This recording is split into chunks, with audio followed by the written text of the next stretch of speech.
Hello, thank you for joining us. Today we're talking about online behavior and training, how we're continuing to help families and their dogs through this period of time. I wanted to bring together a panel to discuss their experiences and also answer some questions that you might have about working remotely with a behavior consultant or trainer. Everyone here has been offering some level of remote work prior to everything that's going on. Some have been using it as their primary way of working with clients. Others have been using it in a more ancillary way, supporting their primary work in person, and have been thrust into utilizing it as their primary way of working with clients. I wanted to begin by letting everyone introduce themselves, and then we'll move to a more discussion format later on after everyone introduces and shares their experiences and the benefits that they've seen working remotely. To introduce myself, I am Michael Curran with Houston Dog Behavior.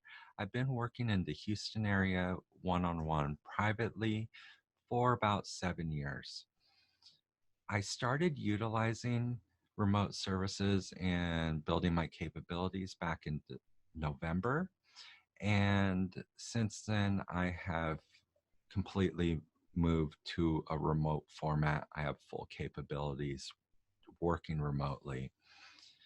And I've been seeing really great results since I have moved remote. I've been pleasantly surprised with some of my more difficult cases. Thank you for putting this together. My name is Dr. Laura Haug, and I work out of a practice called Texas Veterinary Behavior Services in the Houston, Texas area. Like Michael had said, I've been kind of doing a little bit of kind of Skype FaceTime stuff for some of my clients, particularly ones that are out of the driving distance for a while. But now with the coronavirus situation, we have ramped up our utilization of telemedicine considerably, at least within the bounds of what veterinary practice laws allow us to do as veterinarians. Hi, I'm Jen Shryock. I'm a certified dog behavior consultant and the founder of Family Paws Parent Education.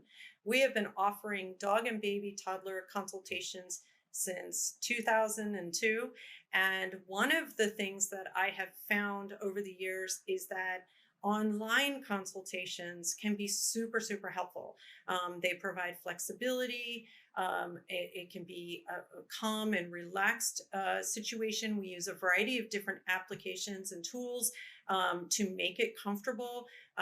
It allows, like I said, a lot of flexibility for our families that are so busy and have little ones running around that we found tremendous success with it.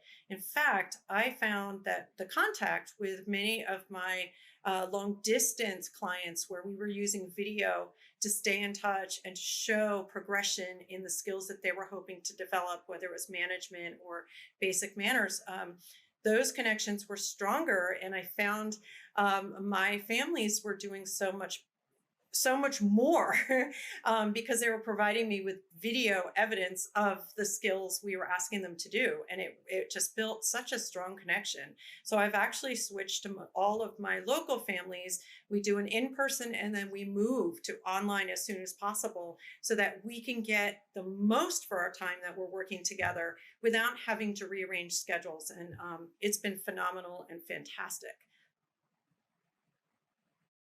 I am a certified professional dog trainer through the Certification Council of Professional Dog Trainers. I'm also a registered behavioral technician, and that's a certification that is provided through the Behavior Analysis Certification Board. So I work with children with autism under the supervision of a board-certified behavior analyst. I created the fearfuldogs.com website back in, back in 2006 or 2007.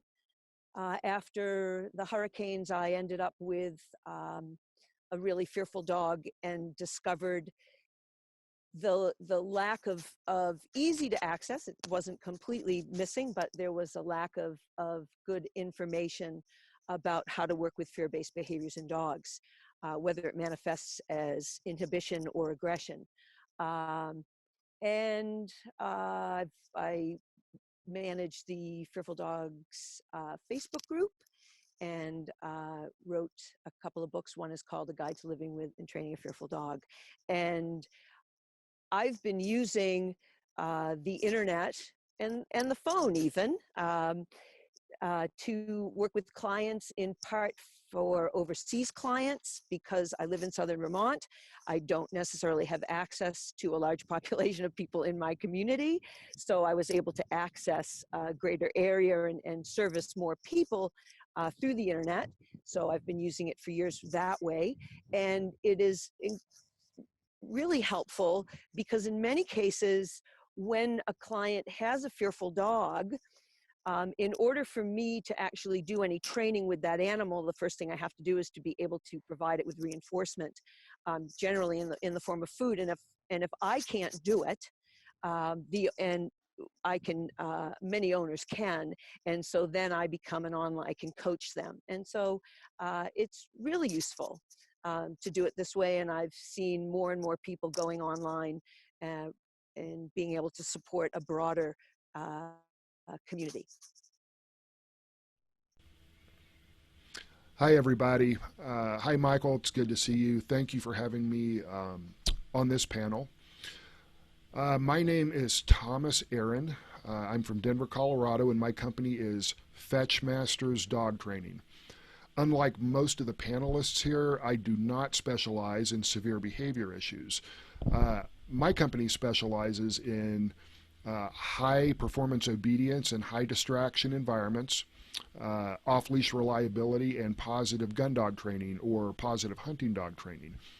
We have been using remote coaching for a couple of years now, quite effectively, to help clients with the very hands-on process of training their dogs for high performance obedience and hunting dog training.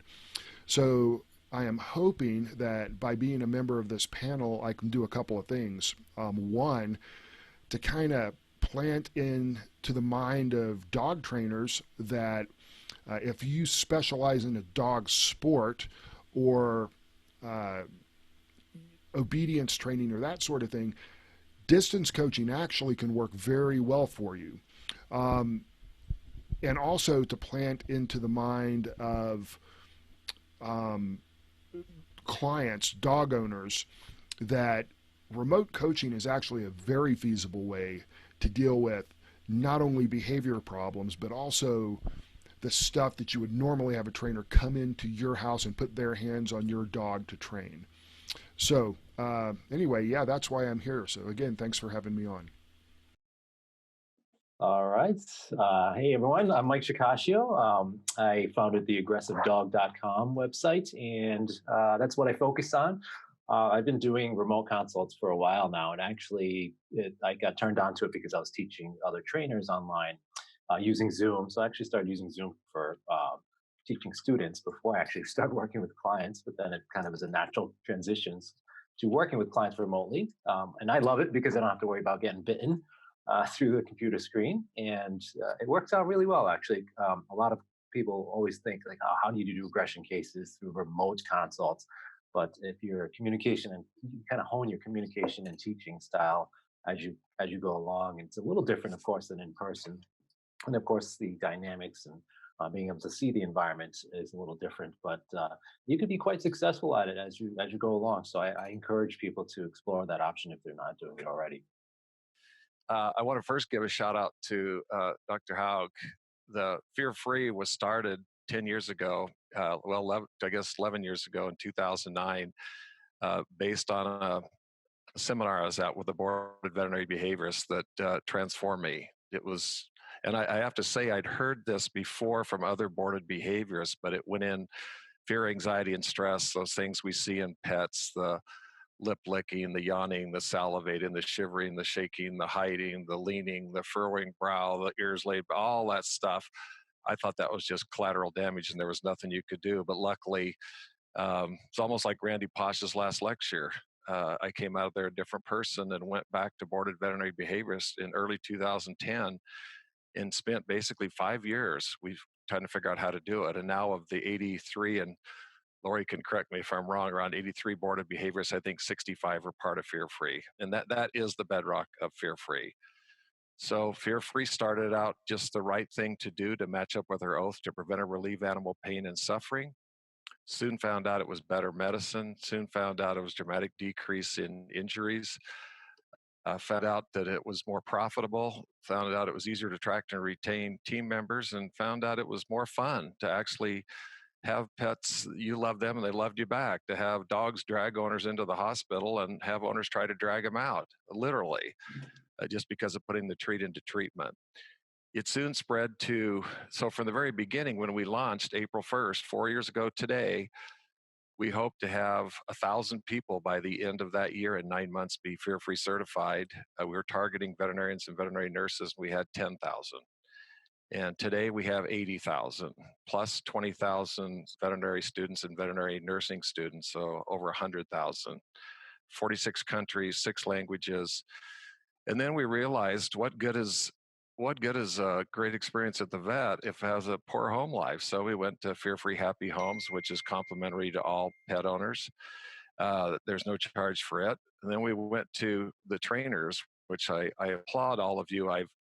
I've followed you. I've known most of you, and so applaud the work that you do. My daughter, Mikkel, is a trainer herself. And we created a program called for trainers, and we don't train a trainer. You know, we're not IABC or ABC or PPG or APDT or any of those, Karen Pryor. We just train people to integrate within Fear Free, and we have another program for groomers. And our latest one is fearfreeshelters.com. It's free to all shelter personnel. It just took off like a prairie wildfire. I think there's 30,000 individuals have registered for it, and 20,000 have completed the free 5-hour online program. So we were online from the beginning. We're an online education company. And one of Dr. Haug's colleagues, Lisa Radasta in Florida, we had a biting pit bull that was starved to death in Louisiana. I won't tell you the whole story, but this dog certainly would have been dead. And through the help of 2 boarded veterinary nutritionists, we brought the dog back from death. It was nip and tuck with all the parasite load it had, but the dog would even bite its reflection in stainless steel and bit people in there. And working remotely with a boarded veterinary behaviorist, we treated it and then worked with a Fear Free certified trainer that was, I think she was ABC trained, but was a Fear Free certification. And we ended up with a pooch pacifist. That's just one example. So, and again, I applaud all the work you do. And Michael, thanks for setting this up. I'd like to open up some discussion topic. Do we really need to see the problem behaviors rehearsed? That is even happen. That was a question even before we started working remotely. I'll jump in. I'll say no, especially when it comes to dog and baby toddler safety. If someone is telling me they have an issue previously, you know, and they're calling usually with something going on, unfortunately, we're hoping that changes. They call before they have an issue. But when we've had something happen, I absolutely don't need to see your dog and baby together. The way I go about it is collecting data from prior to. So previously taken images, previously taken to our point of contact, video, whatever, and using those as tools in our assessment overall as an overall picture. So in my situation, for sure, I do not need to see that behavior.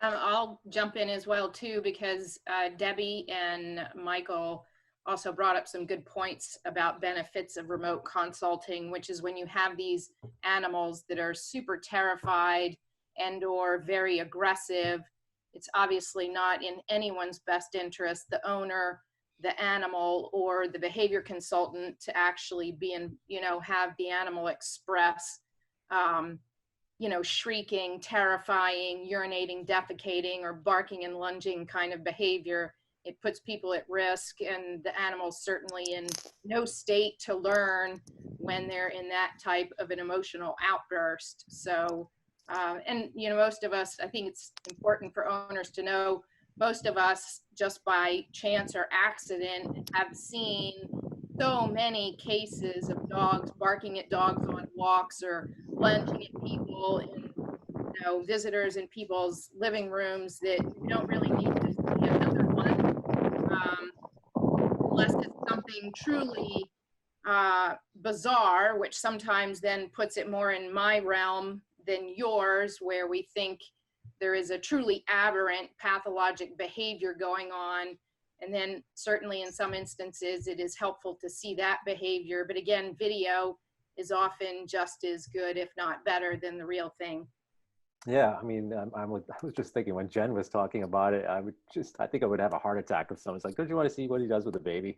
Sometimes they ask that though, you know. I was just thinking about that. I mean, you're in a whole different world with the safety aspect. So yeah, I mean, you end up, what the nice thing about remote consults too, is it makes you a better consultant trainer, because you have to get really good at history taking. Sometimes I spend the whole consult, I don't ever see the dog. I don't even know what the dog looks like.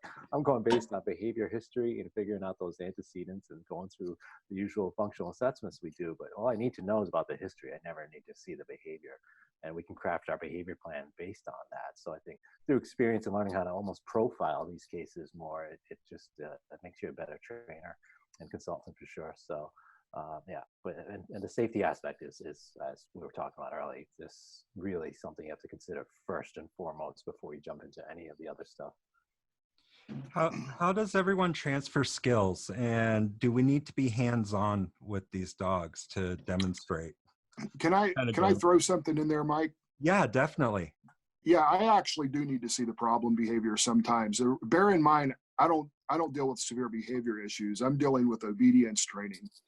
And when you're doing obedience training with the dog, sit down, stay calm, heeling on a leash, whoa, which is a standing stay in our vernacular, it helps to actually see where the owner's having difficulty, what the dog's doing while the owner's trying to train the dog.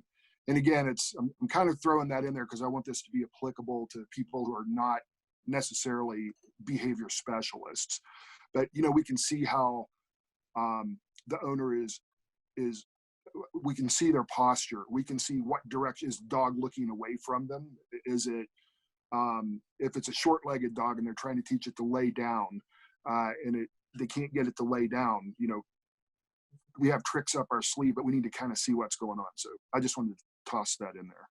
Yeah, and that's actually one of the nice things about Zoom is we can actually look at it from different angles. We can have people log in with multiple devices, and it's generally moving into the next one, how we transfer skills over. I actually have pre-recorded videos that I have everyone watch, and then I'm able to walk them through their exercises step by step personally after they see the finished exercise being demonstrated and being taught to the dog pretty much from scratch.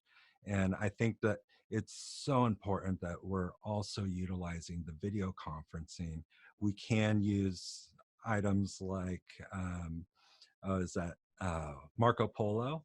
Yes. And I use text message video a lot. I encourage my clients to send me videos daily so I can see their progress. I want to see the good. I want to see the struggles that they have.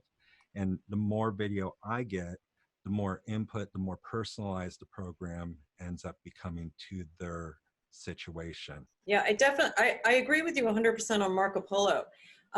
What I find is many of the families that I support get overwhelmed super easily. I mean, if you're dealing with a newborn and you have a toddler or whatever the case may be, they want one nugget, one bit that they can work on. So I love utilizing our time together to demo, to practice, but then send them on their way and let's get updates with Marco Polo, where I'm easily able to see in the moment, like what exactly they're doing, how we want to tweak it, what's going on. And the beauty of this too is I find that many of my families, instead of calling me with, you know, when I used to go in the home and just make everything home-based, my families share beautiful things now, like happy moments, excited moments, like, wow, look at this. And that's so reinforcing for me too. So For the behavior aspect, it really makes it helps me make this into a bit more of a lifestyle for the family interacting with their dogs. This has been something that I've always strived for, but I found since I moved 100% remotely, there's been more of that lifestyle type of shift. And finally, I'd like to talk about how to find a remote trainer, how to find a trainer in your community. Ideally, we're still supporting local, but this does help a lot of us expand into areas that were previously under or had no support in those areas. I've actually had several people where previously I would have had to say, sorry, I don't even have a referral to cover your area. How can we support local? How can we select the right trainer and to maximize these remote services? There's one thing I've also noticed is there's a lot of support for trainers, and that's kind of what got me to start this. Is I saw so much support for trainers. We're taking so many trainers online, something that they haven't done before, and coaching them, but I hadn't seen anything directed to the public. So how would you guys select trainers? Well, I mean, this move in mass towards online coaching we're probably going to have to wait for SEO to catch up with it a little bit. And then I'm sure people will be able to Google it and find it. We've had it on our website for about a year or so. I think we pop up if somebody's searching for distance coaching or that sort of thing. But yeah, I'm not really sure, unless you just know somebody who's doing it, I'm not sure what you would do. I think there's a couple aspects to look at. It's also not only looking at the local market. So you do want to, of course, stay local and support your local colleagues. So for instance, you might do a virtual lunch and learn with a veterinary office, or you can even open the doors. If you're a fear-free certified trainer, you can find if the fear-free certified practices, make that connection. You send them a pizza delivery, and then you do a remote consult with them by Zoom, just like this, and they would get the kind of concept of how this works. So you're teaching them through Zoom, and you're making that connection. So there's your local. But I don't think we should limit ourselves to just the local market. What I think is helpful if you set yourself apart in what your niche is and what your specialty is. So that opens you up to the world and doesn't limit your business. But also, the more niche you are, the less you're competing with your other colleagues out there as well. Because if everybody gets online right now, it's like, I'm doing remote training. How do we set ourselves apart? So I think our group just sitting here is a little bit of an example of that, how we each have our specialties and what people are going to look for when they're seeking some kind of information. So that, of course, has been helpful for me to focus on the aggression aspect. Yeah, I think that one way that we can try to support local, at least from the dog owner's point of view, is we can always contact those trainers that have been in our community, and the ones that do have the niches and the ones that do have specialties, and see if they can offer remote coaching. I know that I've been helping a lot of other trainers trying to get online, bridge their current curriculum and make it a bit more virtual. And I was just talking to one trainer this morning who they're already offering puppy classes and basic obedience classes, group classes. So make sure if you are looking for a trainer or behavior coach, check local, check the organizations that are represented here. Everyone here has referrals, directions that they can point people. Many have lists of trainers who are certified under the group. I wanted to say one of the things that we've done, and this prompted it, is to put actually a search under the Family Paws Parent Educator listing. So for people who are looking for someone who is able to do remote, even though we are encouraging people to go with their local educator, but they can search to see who is offering remote services, and that kind of thing. So I do think it's helpful. You know, a lot of us have website updates we have to do because of this, but it's, yeah, to Guilty. highlight it a little more. But I did want to bring a comment back to the remote training. Obviously, this little webinar that Michael's putting together is about how to make people feel more comfortable with the idea and basically extol the virtues of it. And I think it is an underutilized platform. And I think the virus is fortunately making us, you know, jump into the deep end. But I also want to put a little cautionary comment out about remote training, which is it has its limitations, and sometimes there is nothing to compare to actually doing hands-on work with an animal and a client. You cannot learn to do skills yourself if you haven't actually done the skills yourself on hundreds, if not thousands of dogs.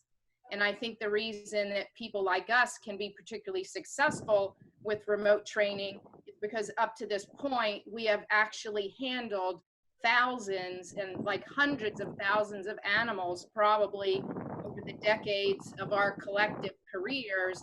And so we know the nuances of coaching people with hand position and eye position and looking at body language, but you can't get that nuance of the motor skill unless you do it.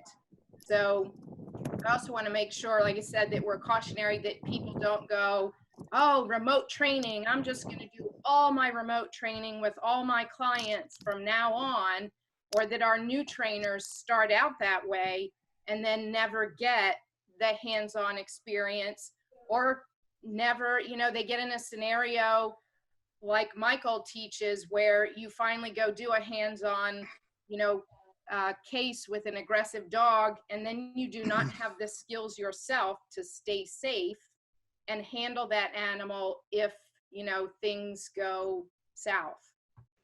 Yeah, and that's actually something I was talking to Jennifer this morning about, is that we want to make sure if we select a trainer that that trainer has experience working with the cases that they're coaching remote, because remote is not the way that the trainer wants to delve into more of a niche market. It is something that we want to make sure that the trainer that we're selecting has experience in the issues that we're having problems with our dog. So generally, one way of looking at trainers, do they have experience with aggression? Do they have experience with separation anxiety? And someone just joined us who is a little late, but why don't we have Terrie talk a little bit about the work that she does. She's been working remotes solely pretty much for a good many years. Yeah, sorry for the late entry. I didn't get the message about the swap in time. So I was ready for 3 p.m. Central this afternoon. So just had to get out of my pajamas. Just joking. Yeah, I agree with what you're saying.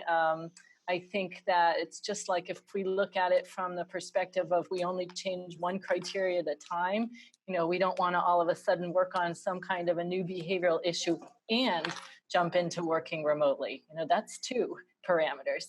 But yeah, as Michael said, I've been working remotely for some time.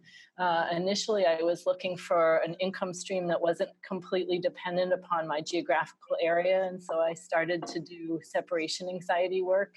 And then I started working with a lot of clients who had deaf dogs.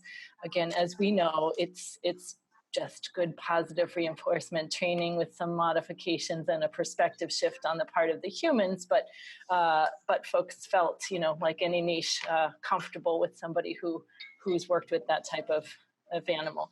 But yes, with separation anxiety, I don't need to be present to work on helping the animal to feel more comfortable being by themselves. In fact, I think that can have the opposite effect. And I meet with clients daily, if not via video, at least via a shared Google document that allows us to communicate. And I think they actually get more of my time that way, and more of a consistent situation than if we were to set up a once a week or once every other week meeting. In fact, I was just talking to Ken Ramirez the other day and saying, sometimes, when you're meeting with people remotely, you develop such a relationship and a repertoire that if you have the fortunate opportunity to meet in person, it's almost like a reunion. Totally. So. Thank you so much, everyone. This really meant a lot to me, and I'm still totally geeking out that everyone attended who attended, and have a great day. Thanks, Michael. You as well. Nice to see you all briefly. Yeah. God bless everybody. And you too. Stay healthy. Bye.